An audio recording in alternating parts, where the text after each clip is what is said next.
Greetings, fellow woodworkers and makers of great things. And today, greetings to the DIY homeowners out there who probably clicked on this because it's a DIY homeowner type of a video, little divergence from our usual content. But today I'm going to talk about electrical. I've been putting a mini split in the shop, and that's required quite a bit of electrical to get that thing hooked up. So while I had all my tools out, I thought I'd give you guys a tour of some of the tools and products I use for wiring. Disclaimer, I am not an electrician. I am not a licensed electrician. I am a DIY homeowner with quite a bit of experience, quite a bit of electrical work. In fact, in my home, which I've been in for 35 years now, there's only been an electrician here one time. And that one time was because I put in a whole house generator. And in order to connect a whole house generator, you have to access the service, let's say north of or above the main breaker. So you're working with line power from the street, you're working with line power back and forth between the generator and a big transfer switch, looks something like a switch out of an old movie where there was an electric chair. So it was pretty heavy duty work. The meter had to be pulled, and I said, I better get a pro for this. But other than that, all the 120, 240 circuits in this shop, stuff I've added in the house over the years. I do everything myself. It's just, I enjoy doing it. I find it easy and enjoyable. So let's take a look at some of the stuff that I use for home electrical work. And I'll go through it and I'll give you what I do, what I use. Maybe it will help you. I don't know everything, so maybe you can help me. If I point something out here and you say, hey, Frank, there's a better way, throw it in the comments, guys. All right, so let's go over to the bench and take a look at some of this stuff. Okay, so here's my dedicated electrical bag. I only use this when I'm doing electrical work. It's duplicates of a lot of other things I have, but it's in the right place at the right time. I grab that bag and I go. Let me give you just a few ideas. This is a Klein kit. Let me get that out of the way. We'll go through that in a minute. But back here, I've got obviously screwdrivers. I got a wearer screwdriver because I love these things. They're ratcheting. And I've got one in my electrical bag, one in my everyday bag, and one in the shop because I just love them that much. Have to have a drywall saw, cutting in boxes and getting at stuff. An awl is great to mark things out, especially in drywall. Here's just a pair of test leads. They're jammed in there pretty good. Sometimes you gotta jump something, so you got test leads for that. Various circuit testers that I don't use a lot anymore. Pens, pencils, small screwdrivers, flashlights, more small screwdrivers, and some extra utility knife blades. And that's what goes in this side of the bag.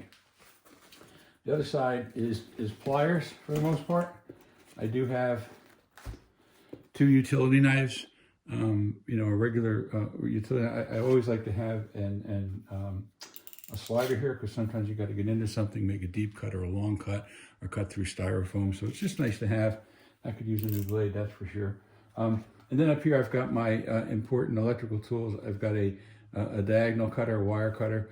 I've got a needle nose plier. That's a new one. I've upgraded. Done some upgrades in the process of doing this job because I was just getting tired of using some mediocre tools. So this replaced this.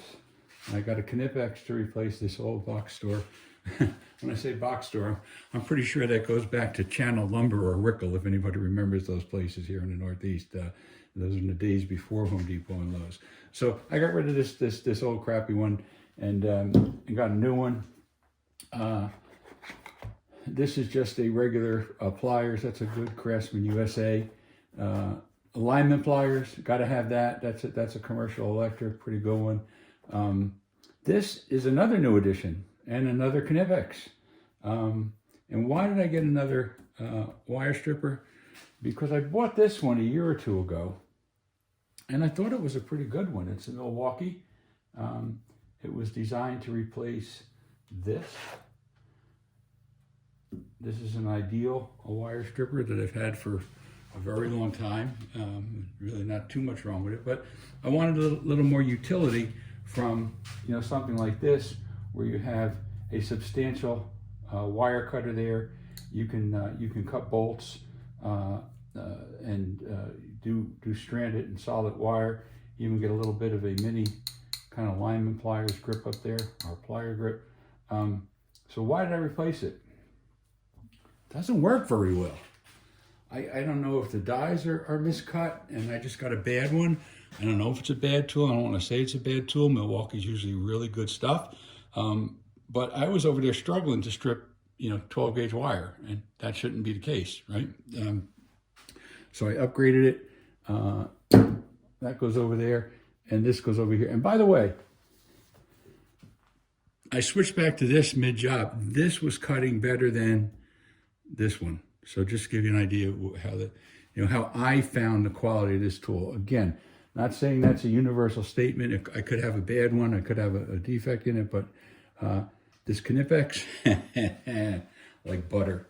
It's like butter. I keep another wire stripper around. I wish this one would stay closed. It doesn't. I keep another wire stripper around, and this is, I keep it around just for Romex. Right, so this has slots for 12 and 14 gauge Romex. And let me see if I got a scrap laying around here, and I do.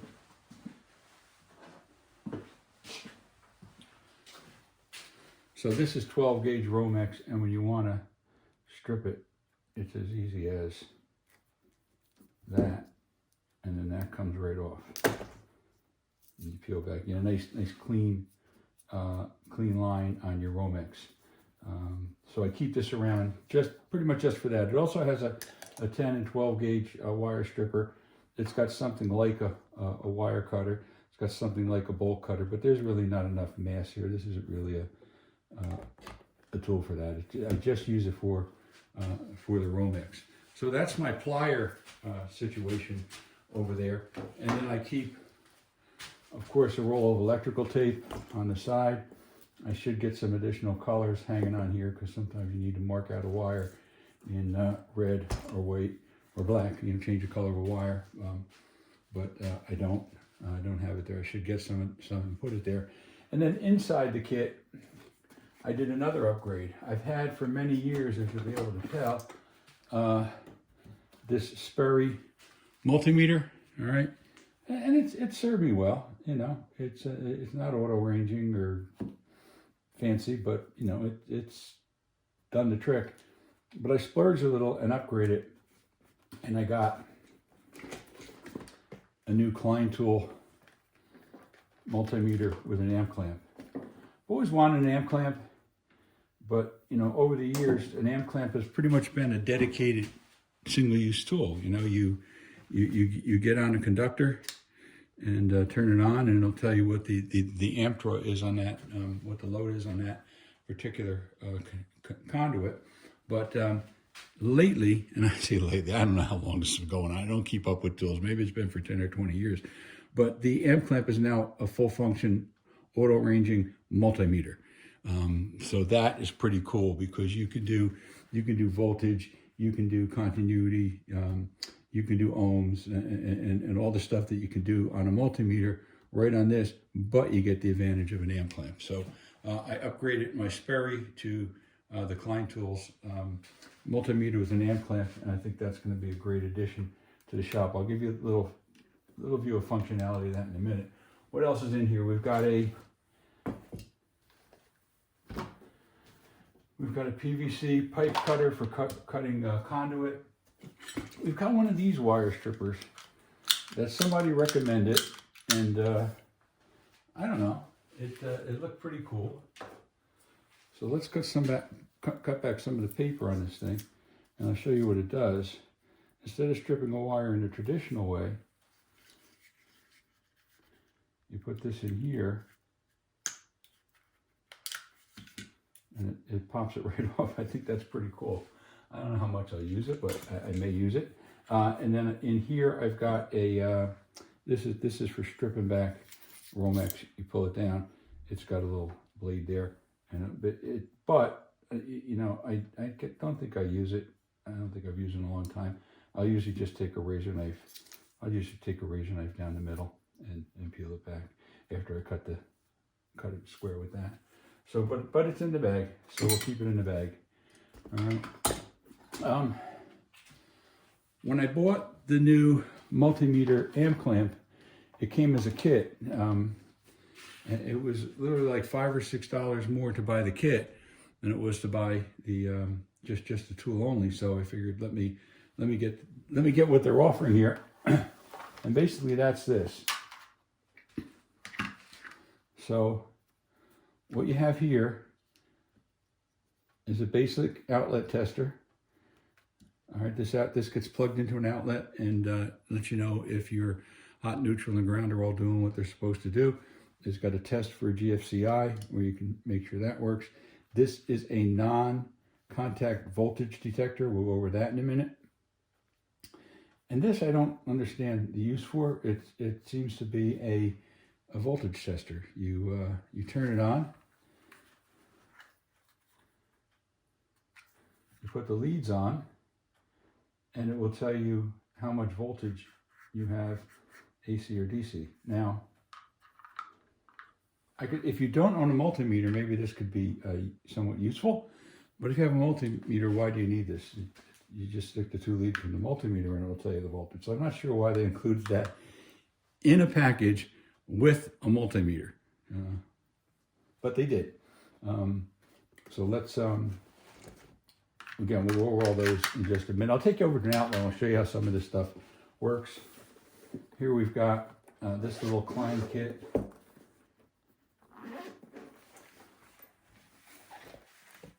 And this has my other non-contact voltage tester, which is an older one. So this older one doesn't have all the functionality of the newer one, but it works basically the same way. And then what this is a transmitter and a receiver, so you can identify the circuit breaker for a particular outlet or fixture or something. So what you do is you plug this in to the outlet. Say you want to shut off the outlet and it's all the way up on the 2nd floor, and you plug this into the outlet. Then you take this, you turn it on, and you go down to your service panel, and as you run it across the circuit breakers, it will identify the circuit breaker that this transmitter is sending from, or the outlet from which this transmitter is sending from will register at that circuit breaker. And then you know which circuit breaker to turn off, right? To deactivate that circuit and that outlet. And then of course, when you get back upstairs and look at your outlet, these lights will be off and you'll confirm that way. So great tool, you know, so you don't run up and down stairs to the service panel 100 times to try to find which breaker you need to turn off. Because they're probably not labeled as well as you wish they were. This, by the way, is a good tool if you want to do that project of making sure you label all your circuit breakers. It's a good way to do it. You know, plug that into the circuit, go down, identify it, label it, etc. All right. When you're working in a circuit that doesn't have a plug, I've got this jumper, so you can let's say it's a light fixture, right? You can connect this to the hot and neutral. Right, and then plug this tool into that, and then that will get you down, because you know, light fixtures and things like furnaces and circuits you want to check may or may not have a plug-in outlet, so you can adapt to a plug-in outlet using that piece. All right, and what else do we have here? Well, let's go over to an outlet and we'll talk about how some of these things actually work. Let's start with this tool. This is one that came in that kit with the amp clamp multimeter, and it's simply an outlet tester. And if I plug this into an outlet, I'm going to have 2 orange lights. And maybe this light being here isn't a good idea. Yeah, we're fine without it. It's going to give you 2 orange lights and no red light, which means the circuit is good. All right, and then if it's a GFCI circuit, which this one happens to be, you can test it here, and the GFCI tripped like it's supposed to, We'll reset it, and we're back in business. So that's just a very basic circuit tester, outlet tester, very handy to have. You can test outlets different ways. I used to test them with something like this, which is very basic, but you get these in the outlet, and you got to test it for hot, and then what you want to do is you want to check the ground against the hot and make sure that you're grounded and you're good to go. You can't check the GFCI with that. This one just happened to have the prongs nicely spaced so that you can get in there and check it. So this is a little simpler version of what I just showed you. And by the way, this transmitter, this is the one where you plug it into the outlet and then you go down and check your service panel and find which outlet it is. This transmitter also doubles as a tester. So we got our 2 lights here, no red, we're good. And we test our GFCI to make sure it's good. So all good there. Okay, so this came with the kit, and this is the one I don't know why anybody needs this if you have these other tools, but let's take a look at it. It just let's get these insulators off. Oops, get these insulators off of here. It just tests for voltage. So if we go in here and go in here,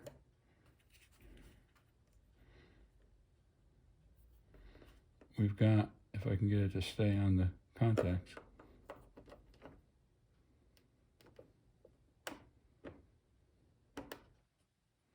Oh, come on. I'm trying to do this with the wrong hand, probably.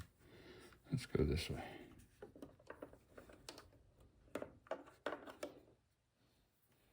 These pins are quite thin.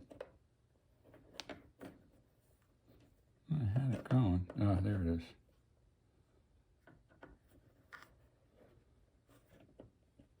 Finicky, isn't it? Shouldn't be this hard. There it is. This one's got a little tighter. So it's just showing me, oh God, hang on. It's just showing me that I've got 120 volts on this outlet, and that's it. So again, if you have a non-contact voltage tester, if you have a multimeter, you don't really need to have that. Here's a non-contact voltage tester, and I've got 2 of them now. We'll try the new one. So you turn it on. It is ranging from 12 to 1,000 volts, right? And if you get anywhere near power, it starts beeping. I hope you can hear that. And certainly if you get right on the power, it's going to solid beep nice and strong. So these are non-contact. It's called a non-contact voltage tester. I like this one because when it's on, you know it. That light is green. When this one's on, oh no, this one does that too. Never mind. This one has a green light too. It's not as sensitive as you can see. I got to be right in there. With this one, as I was getting close, it was already beeping. So this one's far more sensitive. And the other thing about this one, I don't know if this is useful or not, it has a flashlight. So you can find out what you're doing in the dark. So this is non-voltage, non-contact voltage tester. Let me turn these off. I had one. I had one of these that didn't have a light, so you couldn't be sure if it was on, and if it wasn't on and you were doing this, you weren't going to get a beep, but it was because it wasn't on or the battery's dead, not because there's no voltage there. So I like the ones that have a clear light that tells you that it's on.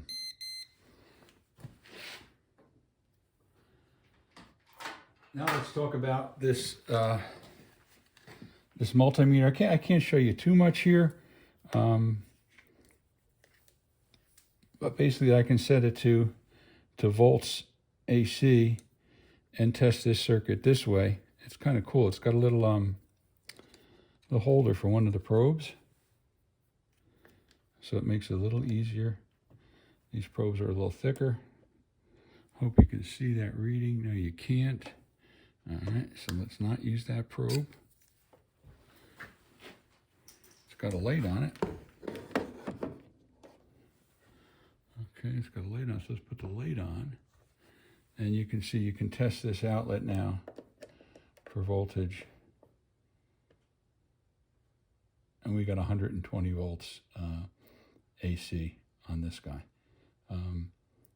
Again, basic, that's the most basic function of a multimeter, but we can also check volts DC, amps, continuity, and ohms. And then, of course, you've got this this really nice amp clamp. Oh, by the way, this is also a non-contact voltage tester. If I press this NCV, non-contact voltage, and go to a outlet, I get a red light. I'm supposed to get an audible tone. I'm not. I don't know why. It might be a setting. It might be a defect. I just opened this up and look quickly in the instruction. It's working. The red light's coming on, but you should get an audible tone as well, and I'm not. So that's a little overview of some of these tools. This is a tote box that I keep set up at all times. And whenever I'm going to do any electrical work, I grab that bag I just showed you, and I grab this tote, and off I go. And I'm about 95 to 99% covered with everything I'm going to need for that job. Only occasionally you can go get something specialty. So let's talk about this tote a little bit. I don't know how well you can see inside, but perhaps I can chalk it up a little bit. Let me find a block or something. My shop is still in disarray from this mini split, so I don't know where anything is. How's that? How's that view? Okay, yeah, so now you can see a little better. There's some stuff missing on the back. I'll show it to you. In this box, I keep all the stuff that I'm most commonly going to need on a job. So I got cable staples. I got all kind of wire connectors. I've got in the back here, I've got barrel connectors for grounds in 2 different sizes. And I've got ground wire nuts. This is something new I'm going to try. I just got them. And there's another thing new I'm going to try, and that is these flip connectors. I bought 10 of each, a 3 and a 2, and we'll give them a shot. You know, you use them instead of wire nuts, and you simply put a wire in it while you unloosen the tabs, I guess. I haven't used one yet. You flip up the tabs, he says, like so. You put your cable in, like so, and you flip down your tab, and you're locked in place. And if you're connecting a pair of wires, for example, like this, you've got two supposedly very well connected wires. And I follow a couple of professional electricians, and they're really recommending these. They've been out for a while. And this would be, other than, you know, twisting your pair here and getting a wire nut on them and doing it that way. I don't know, does it save a lot of time? Does it save a lot of space in the box? Like I said, I bought 10 of each, and I will try them out. And then you flip these tabs back like so, and you got your connector back. It's reusable, and we'll see how that goes. We'll see how that goes. Like I said, 10 for a trial. These barrel connectors are for grouping your grounds together. So instead of using a wire nut, you run your grounds through here and then crimp them with your lineman pliers for a very secure crimp on the grounds. I'll go through that process in just a minute, because there are a couple of ways to do that. But let me put these back for now, and then I will show you when I'm done. By the way, I've got zip ties in here. I've got zip ties in here. I always keep a can of motor oil. Usually when I'm working on the furnace, I'm oil and furnace motors or anything else has a motor, always need a piece of string. But the real joy of this tote is hidden below. Let me show you. We have a drawer. We have a drawer in which I can keep all this cool stuff that you want to have at all times.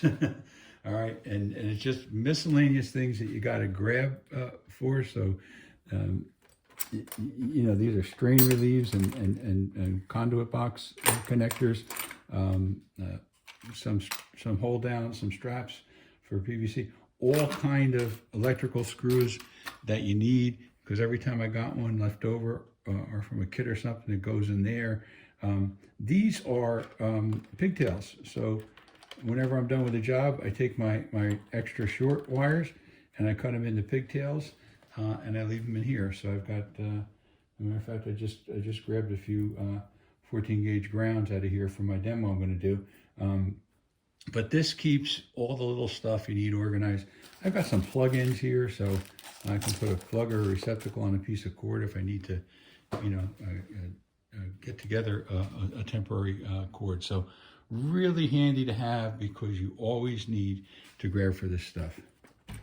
And again, this box travels with me whenever I do an electrical job. And I took the drawer out too far. All right. So let's talk about connecting your grounds here. I got the vise set up, and I'll show you a few cool things that I've discovered about connecting grounds. Okay, so I'm putting a few grounds in the vise just to hold them snug for me. And then perhaps the most common way to attach grounds when you're wiring, say, an outlet, is to just get your lineman's pliers, twist them,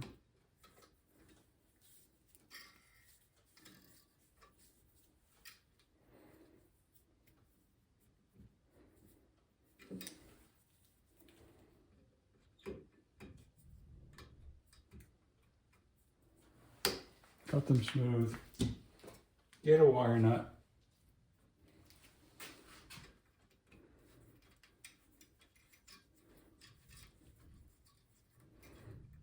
and there's your grounds, okay?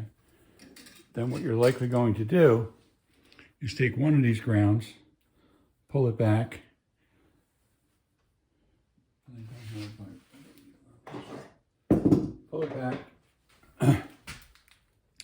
and put a loop on it so you can ground your receptacle or your fixture, whatever you're doing. So that's a pretty common way to put your grounds together, and it works, you know. Let's take it and show you a different way.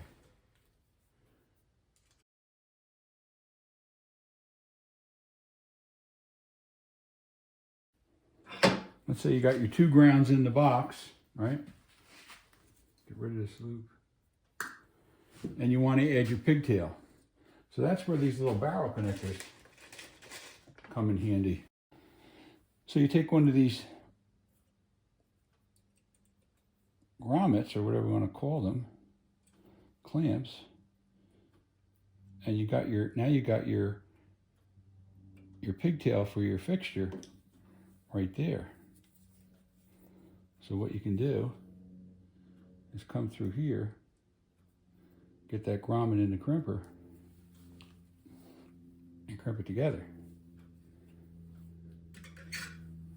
And now you got it very well secured. And you can put your loop on your pigtail to wire it to your fixture. And you've got you save some space in the box, because this pigtail is no longer coming this way and, you know, having to bend around and this is a lot more elegant, if you will, a way to do it. And these come in different sizes. So if we had a bunch of grounds, right, we can go with a bigger one, but this suffices for 3/14 very nicely, very securely. Okay. And you'll see that a lot when you open boxes that were professionally wired. There's another way to do it. All right, so with these green dedicated ground wire nuts, I've never done this before, so this is my first try. I think what we're going to do is leave our pigtail long, all right, and then twist our grounds together, like so.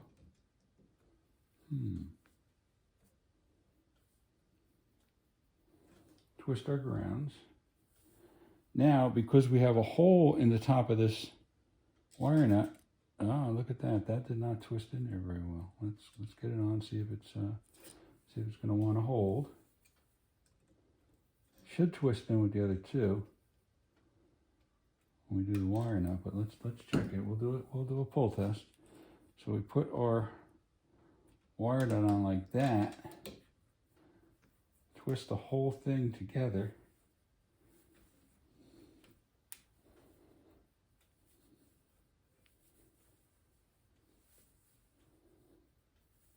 And now we got our pigtail coming out. My pigtail's getting short after I used it for a few demos. We get this. We put our loop on it. That's our pigtail for our fixture or our outlet. And let's see if this is how strong this is. I wasn't crazy about that twisting the one loose wire. Oh yeah. Yeah, that's as strong as it needs to be. Well, that was something kind of different for me. So thanks for watching. Thanks for sticking through it. If you did, I hope you enjoyed it. Hope you got something out of it. If you did, let me know in the comments. If you have some suggestions for me, please just let me know in the comments. And if you're a subscriber, I thank you. I appreciate you. It really helps me, get more views, the more subscribers I have, quite frankly. So if you're subscribing, again, I appreciate you. If you're not a subscriber and you like the kind of stuff I'm putting out, please consider giving it a subscribe, giving it a thumbs up, giving it a like, and I'll see you on the next video. Take care, everybody.